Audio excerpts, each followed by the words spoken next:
Honnêtement, je m'attendais pas à avoir autant de retours positifs de votre part pour la première vidéo de Miraculous depuis 1 an. Merci à vous pour votre engouement pour mon retour sur les vidéos MLB, ça fait super plaisir. Pour le Miraculous Day, j'ai sorti sur Twitter et Instagram un thread résumant ce que je pense être le scénario du Miraculous spécial Londres. J'avais fait une version très courte et peu détaillée durant la vidéo précédente, mais étant donné que l'épisode sort ce week-end, je me suis dit que ça pourrait être cool de vous le partager ici également. Donc voici ce que je pense que pourrait être le scénario du prochain spécial de Miraculous. Comme nous avons pu le comprendre, le spécial Londres prendra place juste après la bataille finale entre Bug Noir et Monarque. Plus précisément, dans le laps de temps entre le vœu formulé par Gabriel et le moment où Adrien ouvrira les yeux dans son jardin. On se rappelle que d'après l'équipe d'écriture, il s'est déroulé plusieurs jours, voire plusieurs semaines entre ces deux événements. Marinette se réveille dans la cave des Agreste, seule. Évidemment, Gabriel et Emily ont disparu au profit de la recréation de l'univers. La jeune fille retrouve alors Nathalie, qui a miraculeusement ressuscité,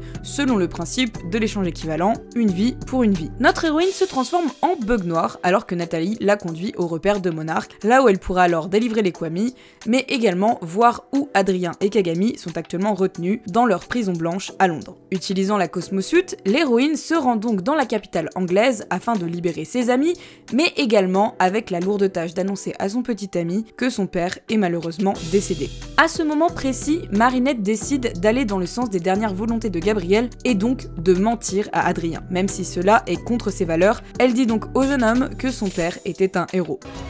Ton père était un héros. Cependant, cela n'a pas l'air de plaire à Kagami, ni à Nathalie, qui explique à Marinette qu'il est temps de dire la vérité. Il est temps de faire éclater la vérité. Influencée par ces dernières, Ladybug donnera finalement une conférence de presse, conférence durant laquelle, au contraire de ce qu'elle a dit à Adrien, révélera en réalité que Gabriel était Monarque, ainsi que son objectif. C'est pourquoi plus tard, on l'entendra dire C'était ce qu'il y avait de mieux à faire, on est d'accord. Pas vraiment persuadée que ce qu'elle venait de faire était en réalité la bonne décision. Adrien apprendra donc le même jour que son père est mort, qu'il était Monarque durant tout ce temps, mais surtout qu'il a fait tout ça pour tenter de ramener sa mère. Sans compter le fait que Bug Noir lui aura menti droit dans les yeux. Marinette, elle, se couchera alors le cœur lourd. De son côté, Lila, après avoir découvert l'identité de Ladybug, s'acclimatisera elle-même en Spectral Looter et se rendra chez la jeune fille afin de lui voler tous les Miraculous, ceux du chat noir et de la coccinelle compris bien entendu. C'est alors que nous passerons du côté de Bunix, qui elle constate que le futur est en train de s'effondrer. Une vision d'elle-même plus grande lui dira que c'est la fin du temps.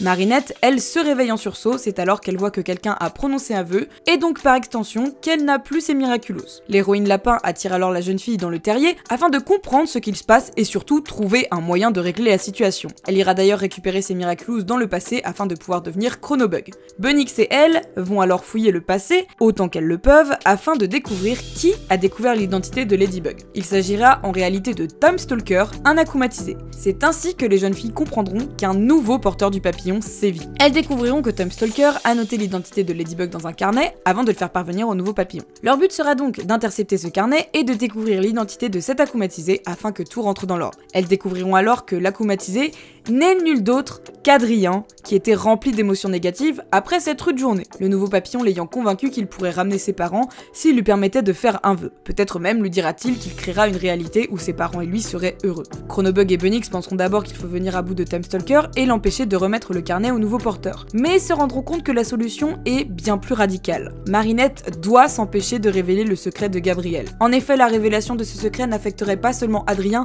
mais beaucoup plus de monde. Elle pourrait alors utiliser le même procédé que dans Chat Blanc, ou alors utiliser SAS. Nous faisant ainsi arriver à la fin de la saison 5 que nous connaissons, à savoir, plusieurs semaines après le combat opposant Ladybug à Monarque, tout le monde est heureux, Gabriel est vu en héros par Adrien, qui parle à sa petite amie du fait que son père l'a aidé à combattre Monarque au prix de sa vie, la ville bâtit une statue en son honneur. Évidemment, suite à cela, plusieurs problématiques se poseront, le nouveau papillon devra être arrêté, mais surtout, comment l'entourage d'Adrien vont-ils pouvoir gérer le fait de lui cacher la vérité? On parle tout de même d'au moins 6 personnes très proches de lui. Pour ce qui est de pourquoi je pense que Marinette dira la vérité lors de la conférence de presse, tout se base sur la fin de la saison 5. En effet, à la fin de la saison 5, Marinette a caché la vérité à tout le monde et nous voyons que plusieurs semaines après le combat, tout va bien et tout le monde est heureux. Alors, comment dans le spécial Londres, juste après le combat entre les deux, comment les choses ont pu dégénérer la soirée suivante? Pour moi, l'élément déclencheur est simplement cette révélation précise. À moins que l'équipe d'écriture n'ait décidé de complètement retcon la fin de la saison 5, et dans ce cas-là, la théorie redevient complètement obsolète. Elle décide donc de mentir au monde entier pour protéger Adrien. Ladybug, vous avez vaincu Monarque. Vous avez donc découvert qui se cachait derrière son masque, n'est-ce pas? Non, nous ne connaîtrons jamais son identité secrète.